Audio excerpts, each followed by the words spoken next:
nandito tayo mulit sa ating kusina. Ayan may hinanda po akong sliced beef naman tayo ngayon. Napakasimpleng luto lang po ang ating gagawin ngayon. Dahil wala na po tayong oras, kagagaling lang sa work. Kaya ito, samahan nyo ako. Lalagyan lang po natin ng pepper and salt para magkalasa lang. At lagyan natin ng pure na black pepper para lalong sumarap. Steak ang lalabas na lasa. Haluin lang po natin dito.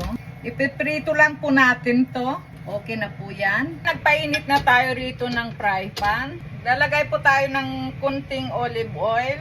Saka natin iprito rito yung ating slice na beef. Marami po ito Naka-high heat po tayo rito para maluto kaagad. Huwag natin i-overcook dahil titigas ang beef. Sayang yung lasa niya. Mahal ang beef. Patutuyuhin lang natin yung sabaw niya. Kaya balik-baliktadin lang po natin. Ayan, luto na po. Hanguin na po natin. Ito-side lang muna natin dyan. Wow, sarap. Magsasawa tayo ngayon ng beef. Ayan po siya, Sarap niya. Kunting oil ulit. Garlic. At ibalik natin ang ating prinitong beef. Pwede na po ito. Sunod natin yung green pepper, yung togi. Pepper and salt. Ayan, pwede na po ito. I-off na natin.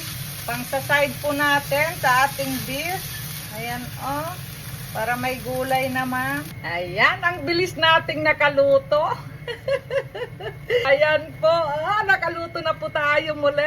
Sarap niyang tignan. Amoy na amoy ko.